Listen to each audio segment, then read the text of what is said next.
What's up, YouTube? It's your boy Marek, and I'm here with my beautiful wife, Kothney-Issa, and if you clicked on this video, you are probably one of 3 people. The first one being you are strongly considering going tiny. The second one, you're probably like, I'm 1 foot in, 1 foot out. And the third one, you're probably like, I would never go tiny.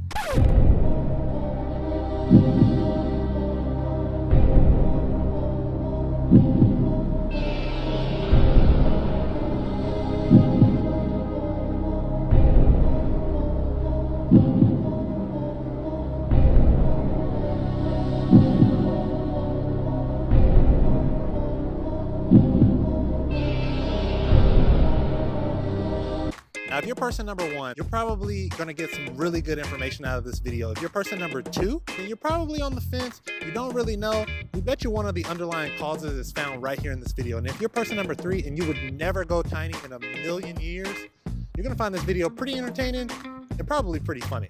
Yeah, so make sure y'all subscribe because we are trying to upgrade from our cell phone microphones, okay? We need to get some real microphones, so we need y'all to subscribe so we can start making some money. And we're actually going to be climbing under the house just to shoot some of these scenes, so make sure you smash that like button just to show your appreciation. All right, so we'll see y'all in a little bit. You guys ready? Let's go.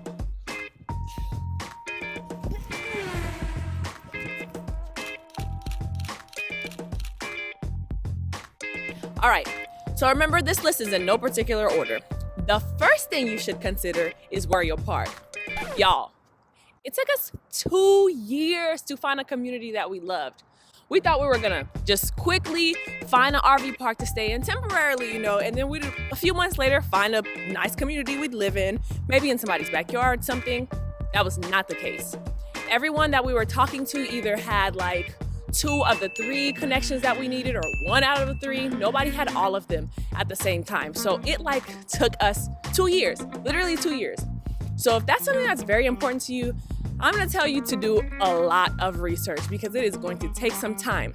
It might be a little bit easier for you because tiny house movement is actually becoming a bigger thing now. More communities are popping up everywhere. So just be sure to check in your area to see if there's tiny home communities that you can find near you so you don't go through our problem that we went through when we first went tiny. The second thing to consider is how difficult it is to actually downsize and to sell off all your stuff, especially if you're doing so in a small time window.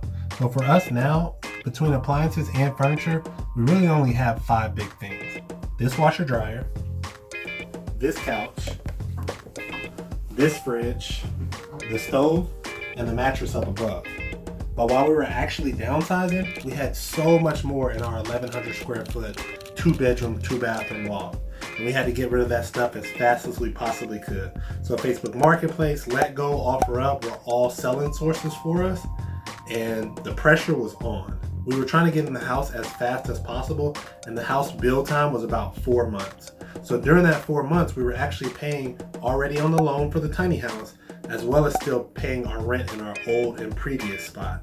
So the double rent kind of puts an extra pressure to get rid of your stuff as fast as possible. So that way, as soon as your house is ready, you can move into it and you can leave the other place behind.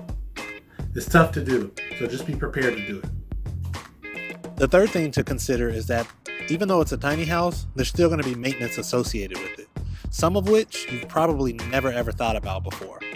2 of the biggest ones are going to be leveling and stability. So every time we park the house in a brand new location, we have to make sure that it's 100% stabilized as well as perfectly level. If the house is not level, you'll start to see cracks pop up.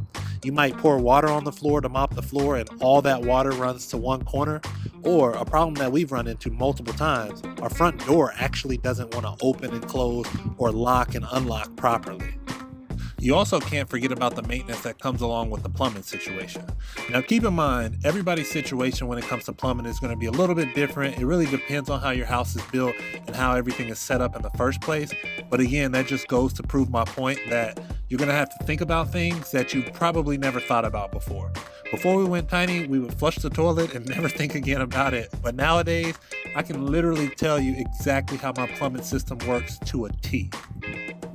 I know this looks really complicated under here, but it's actually pretty simple, and you get used to it over time.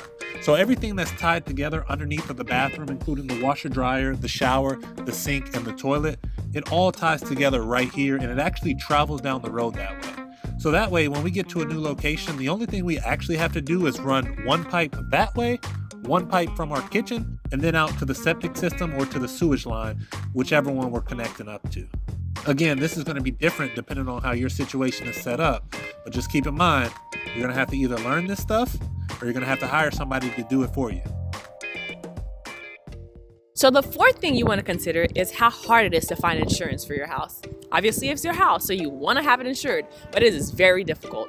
Now, there are several different companies out there, but they're pretty hard to find. We went with a specialty company, Lloyd's of London, and it's quite expensive. We paid $900 for the year for 200 square feet. So consider that before going tiny. Now, this fifth thing to consider may not necessarily affect you, or you might not actually care about this depending on the reason that you went tiny, but for others, this might be something to think about before you go tiny.